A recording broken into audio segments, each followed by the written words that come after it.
Apocalipse, as 7 trombetas. Nós falamos na sexta-feira passada, vamos recapitular, falamos aqui sobre os selos que foram abertos, João viu lá na ilha de Patmos, né? A palavra Apocalipse, é bom lembrar, que é uma palavra grega que quer dizer revelação. João foi arrebatado no dia do Senhor, em espírito. Este arrebatamento em espírito, Jesus, nosso Senhor, se revelou a João e mostrou para ele as coisas que haveriam de acontecer no tempo do fim. Tá? Na sexta-feira nós falamos sobre a abertura dos selos, começando aqui no capítulo 6. Tá? Vamos recapitular aqui. Cavalo branco. Esse cavalo branco aqui, do qual depois viu o cordeiro abrir o primeiro selo, viu os quadros animais, esse cavalo branco refere-se ao anticristo. Tá? Porque o Apocalipse fala de 2 cavalos brancos. Aqui no capítulo 6 fala do cavalo branco, e lá no capítulo 19 também fala, e viu o céu aberto, eis o cavalo branco, e estava sentado sobre ele, fiel e verdadeiro. Refere-se a Jesus e à vinda dele. Esse cavalo branco, do qual nós falamos sexta-feira, do primeiro selo, refere-se ao anticristo, que vai reinar aqui na terra durante 7 anos depois do arrebatamento. Nós falamos isso na sexta-feira passada, tá? Então, nós vamos falar aqui sobre as trombetas. Vamos lá, capítulo... Abertura dos selos, né? Vamos aqui. Aqui fala o 5º selo. O 5º selo, debaixo das almas, debaixo do altar dos homens, imolados por causa da palavra de Deus, por causa do testemunho que eram depositários. Então, o que vai acontecer? No período da grande tribulação, que eu falei, né? Vai ser um período de 7 anos, tá?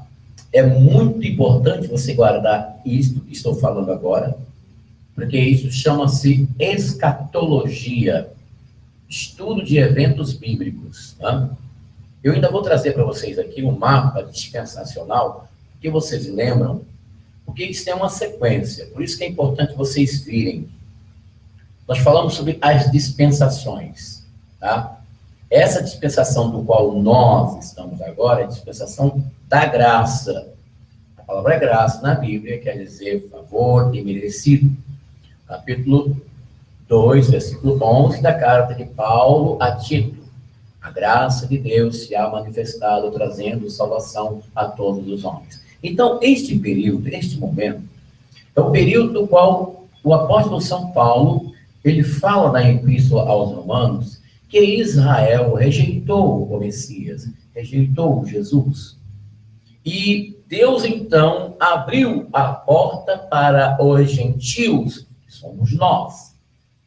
Gentios na Bíblia são aqueles que não fazem parte da comunidade judaica, que não fazem parte das 12 tribos de Israel. Então, todos aqueles que não fazem parte da comunidade judaica na Bíblia considerado como gentios. Em algumas versões bíblicas, como pagãos. Mas vamos usar a palavra gentios, para que nós, o que você tem que prestar atenção para você entender. Então, a oportunidade de salvação para a humanidade foi dada agora, no momento em que Israel, depois de Jesus, depois do sacrifício expiatório, rejeitou o nosso Senhor, então a salvação veio até nós. Então agora nós estamos na chamada dispensação da graça.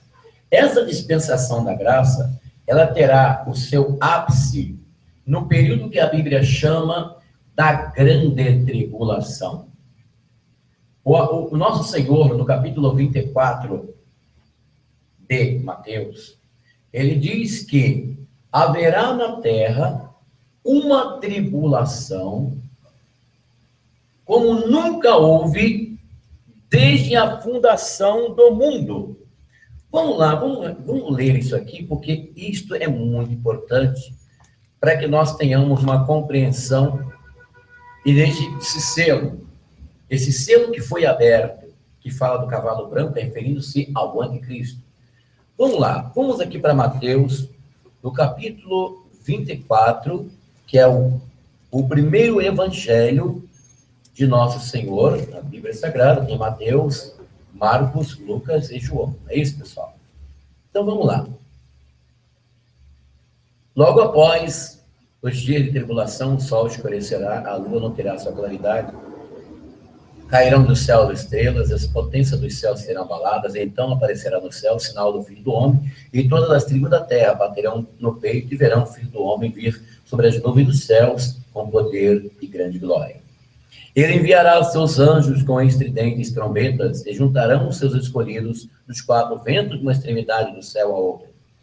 Note bem que neste capítulo 24 de Mateus, antes do versículo 29 que nós lemos aqui para vocês, o nosso Senhor, ele foi interrogado pelos discípulos. Os discípulos mostrou para eles a estrutura do templo de Israel, o templo de Herodes, que lá estava erguido. Esse templo que já havia sido reconstruído no lugar do templo de Salomão, no templo de Jesus, aquele templo de Herodes, que era um templo bonito, um templo bem ornado.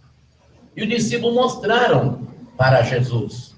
Nosso Senhor chegou e disse assim: vedes tudo isso? Vede esta obra tão interessante para vocês, tão admirável, esta obra feita, este templo? Não ficará aqui pedra sobre pedra que não seja derribada. O nosso Senhor prossegue falando. Ele prossegue falando aqui. Ele diz aqui no capítulo 24 de Mateus: cuidai que ninguém vos seduza, porque muitos virão em meu nome, dizendo, sou eu o Cristo. Seduzirão a muitos. Ouvireis falar de guerras, rumores de guerras. Atenção que isso não vos perturbe, porque é preciso que isto aconteça, mas ainda não será o fim. Então, falando sobre guerras, nós já tivemos de 1940 para cá, já foram mais de 200 conflitos que já ocorreram no planeta. A sucessão de conflitos, de guerras, estão acontecendo e o mundo agora assiste. A invasão de refugiados da Síria, que estão ocupando alguns países da Europa. E você pode assistir imagens tristes de policiais jogando até água, pimenta em crianças sendo atropeladas, cenas horripilantes que estamos acostumados a ver pelas reportagens da televisão de pessoas que estão sem pátria, que estão saindo de lugares onde está havendo somente bombas, que falta água, comida e alimento. Mas neste lugar, chamado Síria, está havendo uma invasão em massa de pessoas que não querem ficar ali devido ao risco de vida que é muitíssimo forte. Jesus disse: irá levantar-se nação contra nação, reino contra reino, haverá fome. A fome está presente no mundo, pessoal. Nas últimas estatísticas feitas em Roma, constatou que mais de 1 bilhão e 500 milhões de pessoas vão dormir no planeta sem comer. Até mesmo aqui no Brasil. Recentes informações eu tive no Jornal do Brasil, que em Pernambuco, as pessoas estavam no lixão, catando vísceras humanas para fritar e para comer.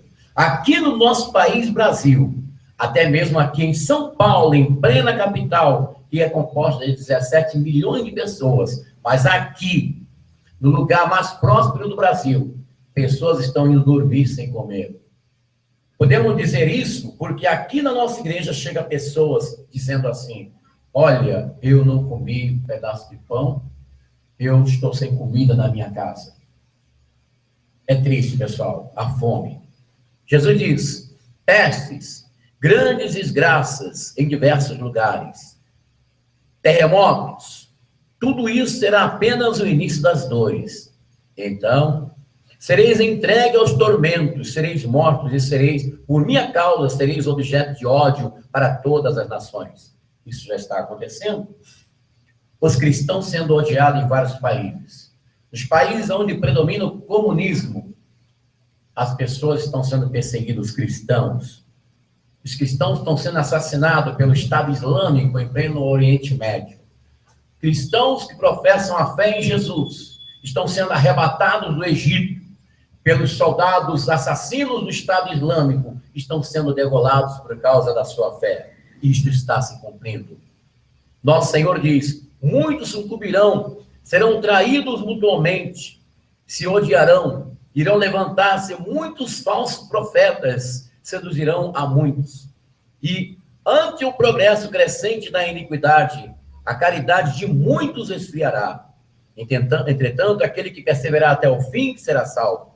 E este evangelho do reino será pregado a todo mundo, em testemunho a todas as gentes, e então virá o fim. O capítulo 24, versículo 14 de São Mateus está se cumprindo. Não obstante haver tanto aumento da violência, o aumento de calamidades, de coisas ruins, aumento da incredulidade, aumento do ateísmo. Você sabia que no Brasil o número de ateus está crescendo? Estatísticas feitas pelo IBGE, Instituto Brasileiro de Geografia e Estatística, constatou que nos últimos anos o ateísmo está crescendo até no meio religioso cristão. Pessoas que professavam a fé cristã nas igrejas cristãs, hoje se declaram ateus, materialistas, racionalistas. Constatação feita pelo IBGE.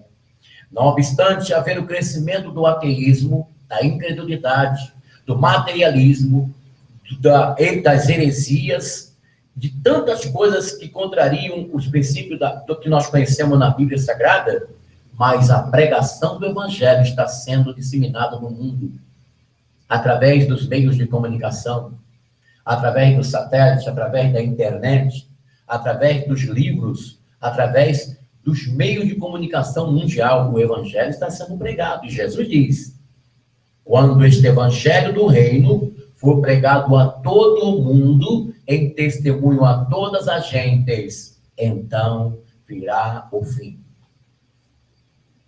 Quando virdes estabelecido no lugar santo a abominação da desolação que foi predita pelo profeta Daniel, então os habitantes da Judéia fujam para as montanhas. O que o Daniel está falando aqui? Aí vamos voltar. O capítulo 9, versículo 27 de Daniel, que é um versículo chave, é um versículo escatológico, que fala sobre o período da gestão do anticristo. Quem será esse anticristo que a Bíblia refere-se, que a Bíblia fala? Esse anticristo, ele vai se apresentar como Messias. E os primeiros que terão uma receptividade muito especial deste falso Messias serão os judeus. Os judeus que rejeitaram Jesus Cristo, o homem de Nazaré, do qual nós cremos, de qual nós gentios cremos. Estes judeus, eles a receberão, aceitarão de bom grado este homem como o seu Messias. Este homem se apresentará ao mundo como pacificador, como aquele que resolverá os problemas econômicos, militares, religiosos do mundo. Ele tentará fazer uma unificação generalizada em todo o planeta. Esta unificação generalizada em todo o planeta já está em vigor, numa preparação frenética da chegada do Avatar, da chegada do antideus, da chegada do anticristo. Sobre este anticristo, sobre este homem, que vai fazer a divisão das águas no período denominado pela Bíblia Grande Tribulação. O que vai acontecer nesta divisão de águas, ou seja, no período de 7 anos, 3 anos e meio, o mundo experimentará uma paz falsa. Uma paz inigualável. Uma paz que aparecerá para as nações. Agora sim. Agora está resolvido o problema da humanidade. Agora nós temos condições de sermos unidos uns com os outros. Agora nós temos condição de viver uma vida de abastança, de economia estabilizada. Agora nós podemos viajar de avião e não gastar muito dinheiro. Agora nós podemos juntar dinheiro, podemos comprar com mais capacidade econômica, porque agora nós temos um governo que entende, um governo administrador poderoso, que é inteligente. A palavra diz que este homem vai ser um homem que vai ter uma oratória muito forte. Ele terá um rosto feroz. A palavra também nos traz informação de que este homem poderá ser um homossexual, porque a palavra diz que ele não será dado ao amor das mulheres. Sobre o anticristo, antes de falarmos sobre as trombetas, na abertura das sete trombetas, porque este assunto é um assunto profundíssimo. O livro do Apocalipse, pessoal, ele é assim, ele abrange todo o histórico da Bíblia. Então, o livro do Apocalipse não é um livro que você tem que lê-lo, somente ele. Você tem que fazer o que os exegetas da Bíblia, os hermenêuticos da Bíblia falam. Chama-se paralelismo. Ou seja, como nós pegássemos um versículo e fizéssemos uma analogia com outro versículo, fazer uma junção para haver uma compreensão melhor. Jamais você poderia entender o livro do Apocalipse sem conhecer o livro de Daniel, que fala dos impérios mundiais, dos quais eu já falei aqui. E na próxima sexta-feira, nós continuaremos falar com vocês sobre a abertura dos selos que anunciam as 7 trombetas. E nós começaremos a falar sobre este período qual Jesus, no capítulo 24 de Mateus, referiu-se. O período da grande tribulação, onde haverá um governo mundial. O que vai acontecer na metade de 7 anos? O que a palavra de Deus diz sobre o anticristo? Como será esse reino? Baseado nas escrituras, nós vamos entender o que vai acontecer na metade de 7 anos. O que vai acontecer com o povo de Deus. O que vai acontecer com Israel. E o que vai acontecer com o mundo no final dos 7 anos. Próxima sexta-feira. Apocalipse. As trombetas, 7 trombetas, a continuação da abertura dos selos. Nós vamos entender em nome de Jesus. Essa é uma transmissão diretamente do Santuário Yahvé, Santo Amaro, São Paulo, capital, que fica localizada na rua Desembargador Bandeira de Melo, número 513. Eu sou o Bispo Afonso Querubim, tenho a imensa satisfação de falar com você e convidar você que é da Zona Sul de São Paulo, você que mora aqui na região sul de São Paulo, que mora na região metropolitana de São Paulo, Itaquera, Guaianazes, você que é de Santana, também do Curuvi, você que é de Hermelino Matarazzo, lá de Arthur Alvim, também, até mesmo Mogi das Cruzes, né? Um lugar também maravilhoso, Mogi das Cruzes, tem lá Suzano, você que nos assiste pela internet, você é o nosso convidado para estar aqui, preferencialmente no dia de hoje, sexta-feira, nós temos a celebração 9, 13 e 18 horas, você é o nosso convidado, anote o endereço, Rua Desembargador Bandeira de Melo, 513, em Santo Amaro, São Paulo, capital. Deus te abençoe. Se você quiser entrar em contato conosco, telefone prefixo 11 2597 6926, tá? Você pode também mandar o seu e-mail para missãoiavé@gmail.com, tá bem? Deus vai abençoar você e eu terei o máximo prazer de te conhecer, apertar sua mão e abençoar a sua vida em nome de Jesus, o nosso Senhor. Nosso muito obrigado, pessoal que nos assiste aí pelo Facebook, Instagram, também pelo YouTube, né? Missão Yahvé, nosso canal lá, humildezinho, simplesinho lá. Nós estamos lá dando o nosso recado de Deus para o seu coração, para abençoar a sua vida, e fazemos isto com muito amor, porque temos no nosso coração a chama viva de poder dizer a você que Jesus Cristo é o Senhor e que quer abençoar você e te selar para a vida eterna. Deus te abençoe, em nome de Jesus.